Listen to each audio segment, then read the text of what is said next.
আসসালামু আলাইকুম। বাংলাদেশ ইস্যু থেকে আমি আছি আপনাদের সাথে সাজিয়া শর্মী। ডেঙ্গুতে 23 দিনে 50 জনের মৃত্যু। দেশে ডেঙ্গুতে আক্রান্ত হয়ে আরও 2 জনের মৃত্যু হয়েছে। গতকাল ডেঙ্গুতে 6 জনের মৃত্যুর তথ্য জানানো হয়েছিল। চলতি মাসের 23 দিনে অ্যাসিড মশাবাহিত এই রোগে 50 জনের মৃত্যু হলো।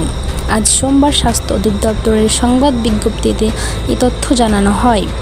এতে বলা হয়, আজ সকাল 8টা পর্যন্ত আগের 24 ঘন্টায় ডেঙ্গু নিয়ে ঢাকা ও বরিশাল বিভাগে 1 জন করে 2 জনের মৃত্যু হয়েছে। আর চট্টগ্রাম ও বরিশাল বিভাগে 1 জন করে 2 জনের মৃত্যু হয়েছে।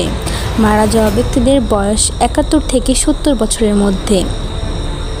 বিজ্ঞপ্তিতে বলা হয়েছে, 24 ঘন্টায় 866 জন ডেঙ্গু নিয়ে দেশের বিভিন্ন হাসপাতালে ভর্তি হয়েছেন।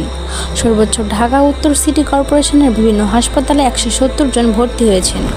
এরপর ঢাকা বিভাগে